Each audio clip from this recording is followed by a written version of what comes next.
Salve Maria, o vídeo caiu, vou novamente falar sobre o tema que eu estava abordando, certo? Que é os Santos Padres do Deserto. Quem eram os Santos Padres do Deserto?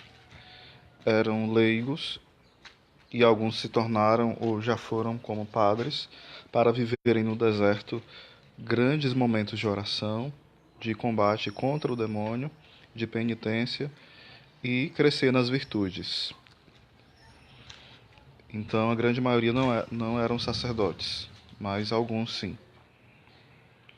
E se chama padres por serem grandes pais espirituais. Então, existem livros que falam várias histórias dos santos padres do deserto. Eles faziam enormes penitências por amor a Cristo e no combate contra o demônio e sua própria vontade, contra a carne, as concupiscências, né? Então, é muito bom estudarmos aquilo que os santos padres do deserto nos ensinam. Uma certa vez, um desses grandes pais espirituais do deserto, ele acabou que por uma inspiração especial, eu não vou entrar no detalhe aqui se ele foi irresponsável ou não, foi um chamado especial, específico. E ele foi para o deserto, só que ele tinha esposa e dois filhos, um filho e uma filha, né? E com o tempo a esposa começou a passar um pouco de necessidade. Ele não deixou ela passar necessidade, mas com o tempo, né? Sem ele, sem o esposo, a família começou a passar necessidade. Então ela foi até aquele padre do deserto, contou a situação para ele, claro que um pouco de longe, porque eles não poderiam ficar tão próximos. E então ele ficou com o menino e ela voltou com a menina. Sem dúvida Deus providenciou, né? A alimentação para as duas. E aconteceu que começaram a falar mal do menino e do pai. E murmurar e falar um monte de besteira, fofocar. Então o menino falou: pai, vamos permanecer aqui. Ele: não, vamos nos mudar. Ele falou: não, pai, se aqui, que eles sabem que nós somos pai e filho, eles falam mal de nós, imagine em outro canto que não sabem disso direito. Mas acabou que o pai, muito apreensivo, foi para outro local. E continuaram falando. Foram para outro local e continuaram falando. E haja falar mal, né, dos dois. O grande pecado da maledicência e da murmuração.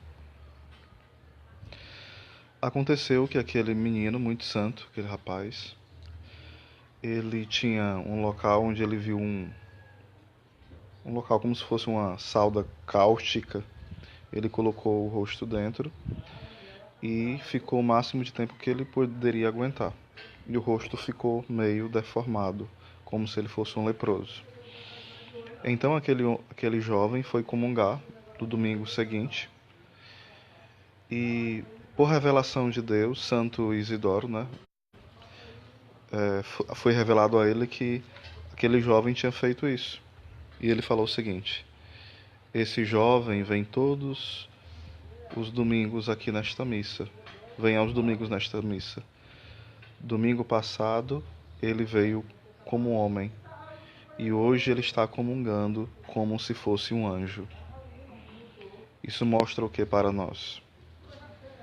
Que muitas vezes nós somos instrumentos do mal contra a vida das pessoas, através da nossa murmuração, reclamação, julgamento, maus olhares, pelo nosso falatório.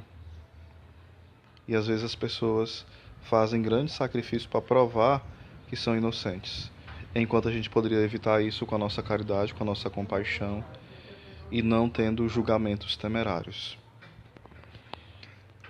Também na época dos padres do deserto tinha alguns santos padres, aliás, santos padres não, alguns padres do deserto que acabavam caindo em heresias. Por exemplo, usando a passagem de Tessalonicenses que fala orai sem cessar. Então eles não trabalhavam, eles só ficavam rezando sem parar. E se achavam melhores que todo mundo. Aí uma certa vez, um padre do deserto muito sábio perguntou: vocês rezam sempre? E eles: sim, rezamos sempre. Quando vocês estão comendo, vocês rezam? Quem reza por vocês? Eles ficaram sem saber o que falar. Depois, ele perguntou: quando vocês estão dormindo, quem reza por vocês? E aqueles homens ficaram sem resposta.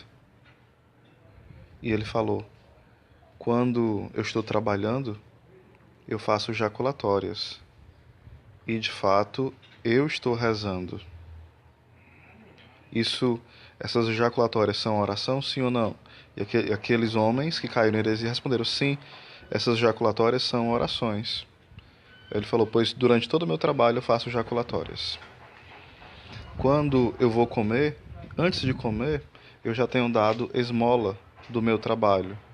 E aquelas pessoas que eu dei esmola, elas rezam por mim enquanto eu estou comendo e enquanto eu estou dormindo. Por isso se cumpre em mim, pelo mistério do corpo de Cristo, que me une também àqueles pobres que rezam por mim, a oração sem cessar. Então, ao dormir, eles rezam por mim. Quando eu estou comendo, eles rezam por mim. Então, eu rezo sem cessar. Então, termos esse cuidado, né? O fundamentalismo na interpretação das Escrituras. Devemos ter muito cuidado com isso. Um abraço para todos.